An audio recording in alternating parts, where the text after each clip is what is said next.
Okay, we're rolling.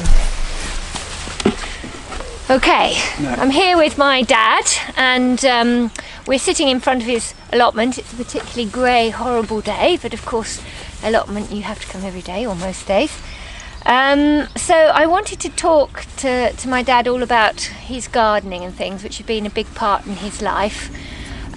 So apparently, you had an allotment when you were 11. Yes, is that right? Yes, I did. I used to work on my father's allotment with him, and then eventually he suggested I had my own allotment, which I did. I had one at 11. So he took you to the allotment when you were much younger, and you saw him working. It was virtually in our back garden. Oh, was it? Oh, yeah. Oh, right, just because our house backed on a disused sewage farm. Oh, and very fertile soil then. Very fertile. That's what was great about it.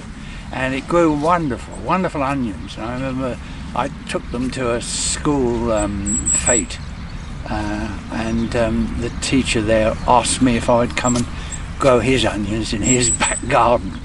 But of course, he didn't have the soil for it. So did you and your dad actually grow most of the food, actually, for your family? Well, because it was wartime. Yeah. And we depended on it. We had chickens in the back garden, and didn't you have a pig or something? That was much later. That was when we had the nursery. That was just after the war. Right. You could get a ration of meal for pigs.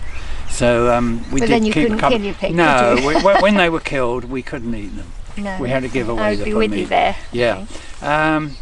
But I really feel very strongly about gardening and especially growing vegetables, because firstly you've got wonderful food, and it's healthy food, and the other thing is that I think it's wonderful to get your mind off your troubles. You once you start growing, you're concentrating on that, and all thoughts of worries that go out of your mind. Yeah. They come back when you go home, but you do get a relief. I think a lot of people find that. And, do they? Yeah, and I've mentioned it to my doctor several times that he should recommend gardening to. Because actually, it's carried on from age 11. It's carried on all through your life. I love it. You've always had a garden or an allotment. I have. You've always grown your own food. That's right. Yes. And you were telling me how it's actually a great competition between you and your brother as well. Well, my brother Cliff was working on my father's. My father went into the nursery business and had a tomato and chrysanthemum nursery after the war,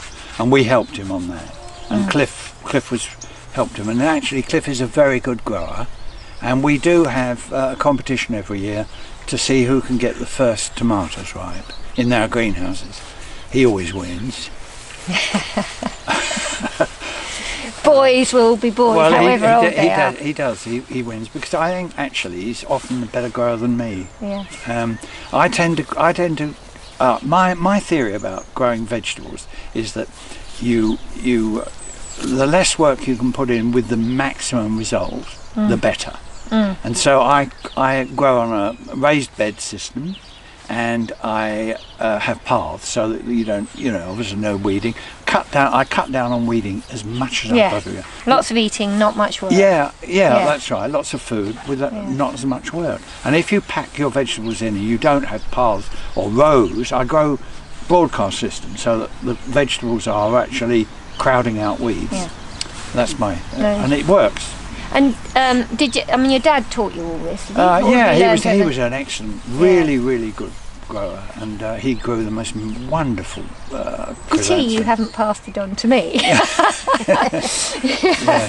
I enjoy the outdoors, and I think that is what you've passed on. The love of the outdoors. I have to say, I'm not a very good grower, and I do tend to kill things. Ask my family. I don't water them. No. And they rather need water for life. But I remember when we moved down to Brandonbury in Kent from a flat, and I thought you were a little girl, and I thought I better tell you that all these lovely little lambs in the fields were going to end up in the butcher shop. So I did say, look, now Joanna, you realise that they are going to be killed and eaten. What did I say? And you turned round and you said to me, only the boys. Oh God. I do think it's important to know where your food does. comes from, and I think that's something that a lot of children now are missing. Actually, it's all wrapped in plastic now, isn't it, on the supermarket shelf? Yeah. And also the vegetables, they're all clean and washed. And I'm very worried about the young people, because there are very few on these plots. Yes. They're all elderly people. Yes. There are very few young people, because they want things instantly. Yeah. They don't realise that if you're growing things, takes a long time. It's the whole process of growing. You get a lot out, not just the eating, isn't it? Oh yeah. There's exercise, and and you meet people on there's some wonderful community. people. There's some wonderful people on these plots. Anyway, I think that's probably enough. Okay, so thanks. that's enough for today. We'll do another one another day, another story. Okay. Great, thanks, I'll Dad. have to try and think of things to say.